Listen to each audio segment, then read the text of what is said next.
Well, we have a Smokehouse burger.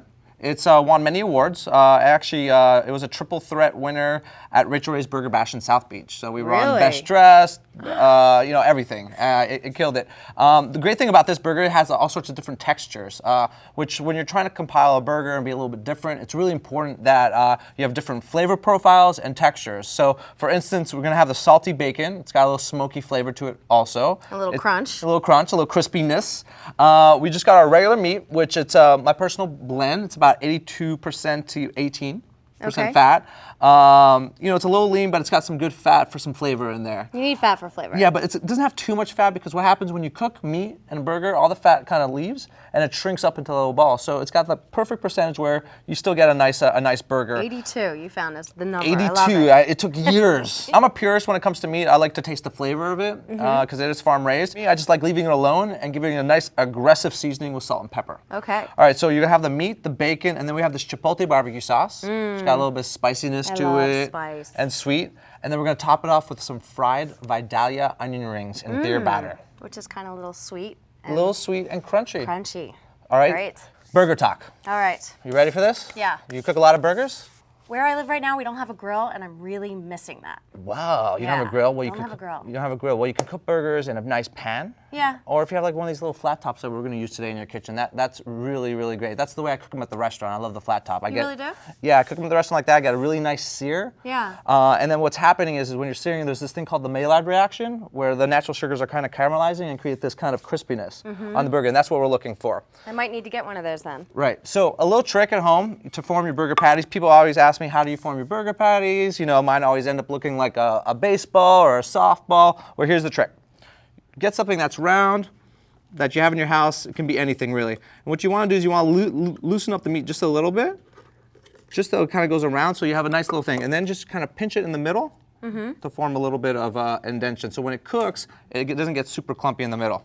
So what I'm going to ask you to do actually is if you can put the bacon on this over here, we're just going to crisp it up. So another little trick for the bacon is my grandfather always taught me how to cook bacon. So what he usually did is put his bacon raw. I don't know if you've ever heard of this, but he blanches it in water to loosen it up a little bit. So we blanched it in water, took it out, and put it on the grill a little bit just to crisp it up. And now we're just kind of reheating it. I like cooking bacon beforehand for a couple reasons. I love saving the bacon fat that you get from it because I find it really useful in the kitchen. So if you could save your bacon fat over time, you can make a really great vinaigrette out of it.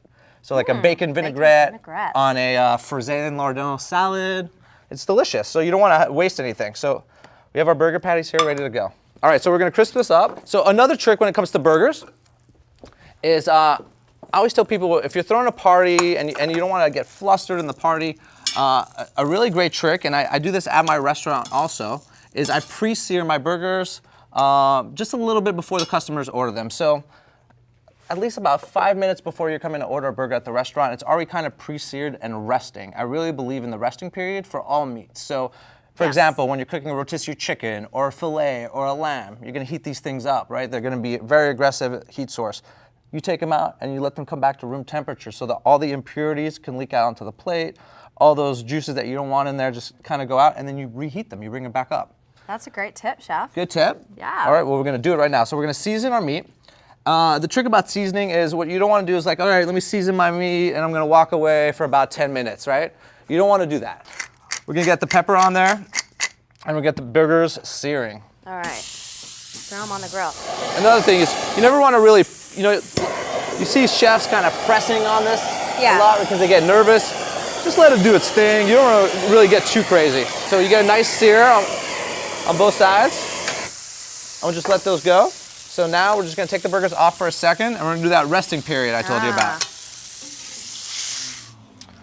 All right, so like I said, all those impurities we were talking about, you see them? They're leaking out over here into the sink. Really? Yeah, I got rid of them. See all those? Ah. That's how you get a bottom bung that is soggy. So I didn't know they were actually impurities. So we're gonna throw those back on, just like that.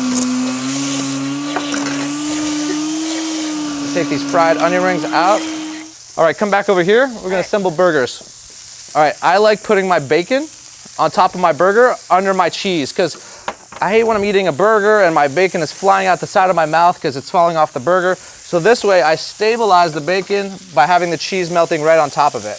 The cool thing about melting cheese is that there is a science behind it. You shouldn't just leave it because what's happening, you're only getting bottom heat, right? Yeah. And it's gonna end up separating the cheese. So what we wanna do is we wanna kind of steam the cheese a little bit. So what I'm doing is I'm looking for a little... Like a lid with some... A lid of some sort like this. Yeah. Don't worry about it. It's happening. All right, we're gonna toast our buns really quick because I love toasty buns. All right, as you can see the steam that's coming up? I'm capping that and it's kind of melting the cheese perfectly, evenly, so it's not separated and we don't change the texture of it. All right. That looks good. So all you have to do now is put our toasty buns over here. Boom. Look at this. This looks delicious. Cheese is perfectly melted. It's not separated. This is so good. We're going to top them off with big clumps of crispiness and sweetness, right, for the texture. It is. This is good stuff. This is good stuff. And then last but not least, this is a mixture of chipotle, barbecue sauce, ketchup, molasses, and we're just going to put a nice little clump of barbecue sauce on there. I love it, so I go a little heavy on my sauce.